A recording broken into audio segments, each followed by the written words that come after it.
Ladies and gentlemen, I would like to welcome to you all to Frankfurt Book Fair. It's considered the largest book fair in the world, so today is Saturday and many people are here. And our association, International Journalists Association, we are also here.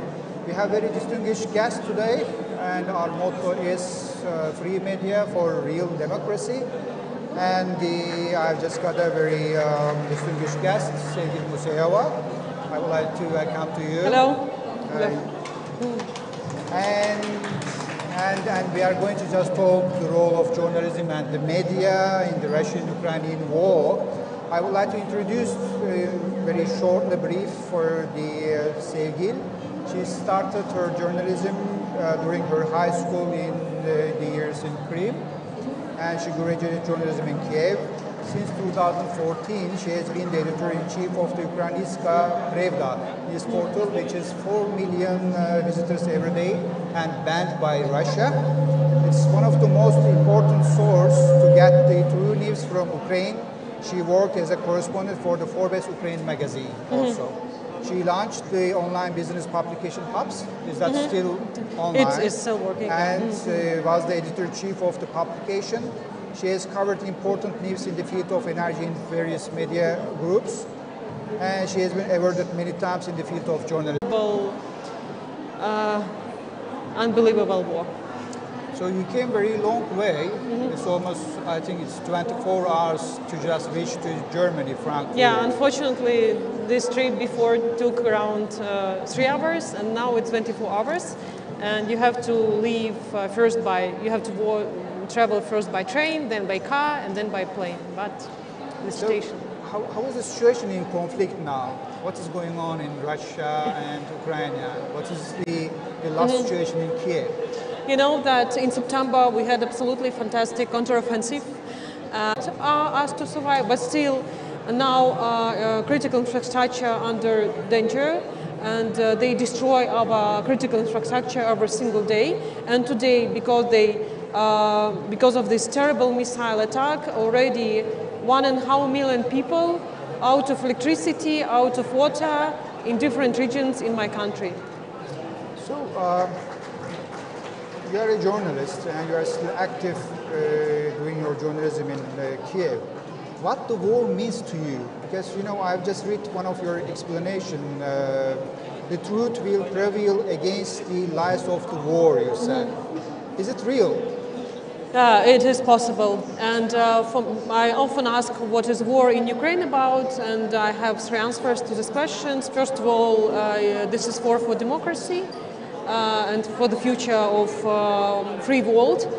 The second one, that it's the war for independence of Ukraine, and Ukraine fascists, and they fight with nationalists. Unfortunately, this strategy was helpful and was successful for Russian people. Yes, propaganda works and propaganda kills, and that's why I think that propaganda is one of the most powerful weapons during this war. And unfortunately for Russian people is still valuable. But thanks to journalists, world saw the truth about war in Ukraine, hundreds and hundreds victims among civilians in different Ukrainian cities, freed Ukrainian cities. All you know the tragedy of Bucha, and at the same time Russia still accused Western countries, still accuse Ukraine that everything is staged, that conflict in Ukraine measured human lives, and human lives not only of our civilians, not only of our military, but also civilians, journalists. And we are talking now about thousands and thousands of victims. Even, for example, in Mariupol, every single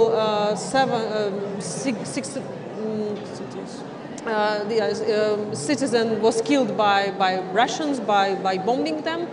And you have to tell the story. You have to tell the truth about these terrible events. You have to tell just all the statistics, not to.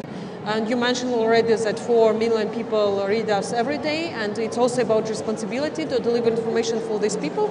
So we don't have a chance not to work, even when we have these blackouts, when we're out of internet.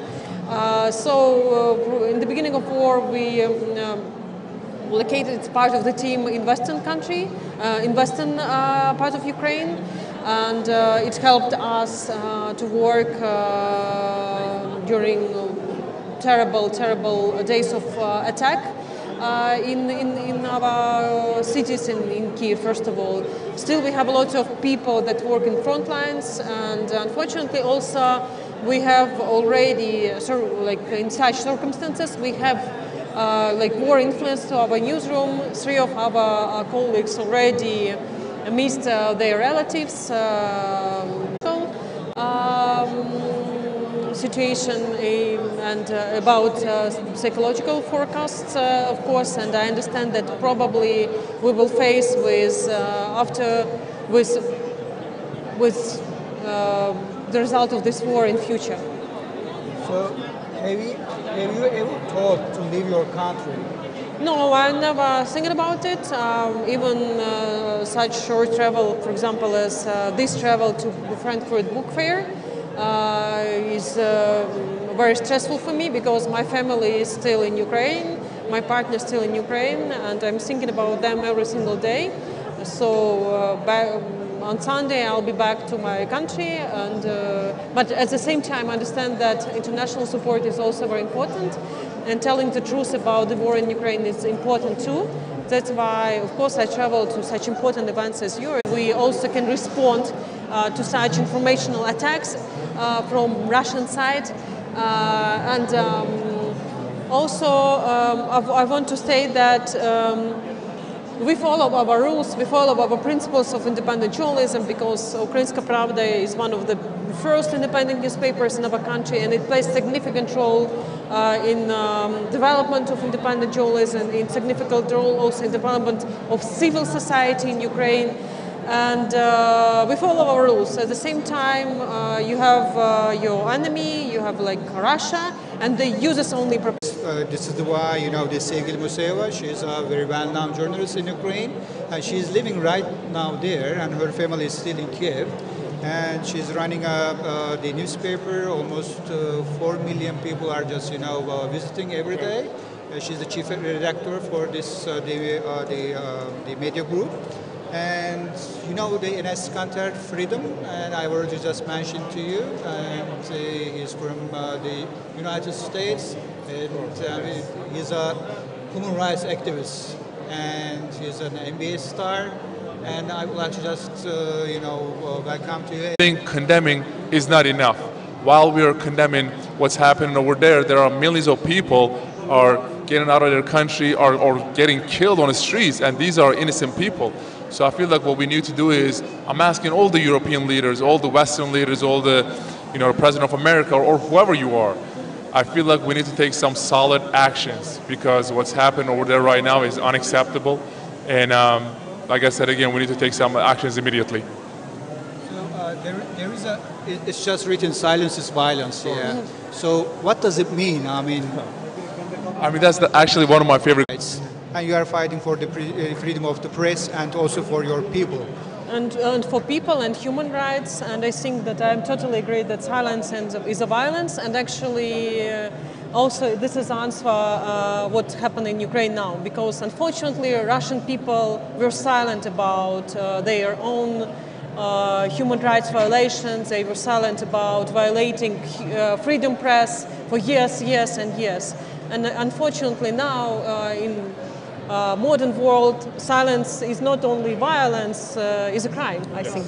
Yeah. Exactly. So, because it was one of my questions to Sevgil. It's not can be taken for granted, because in Mariupol, that it's big tragedy of Mariupol, I saw how people were trying to make water from snow, and when people were trying to make bread and the fire without nothing, because there was no electricity, nothing.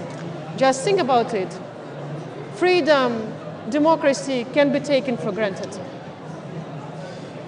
Well, I think, freedom after air, water, and food, I think the freedom is one of the most, maybe. Turkey or Russia, it's just increasing in Africa, in South America, in all over the world. How, as a human, how we can just stop it? What should we do? go first? Not to be silent. The answer in your T-shirt, I think that, yeah.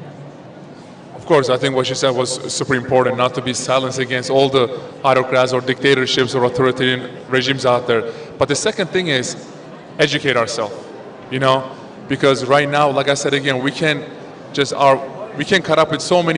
I want to add also empathy is very important. Just think about it, about empathy and just to feel pain of other people, pain of Ukrainian people, pain of African people. And I think that only empathy will help us to survive during those challenging times. And those challenging times, unfortunately, just started.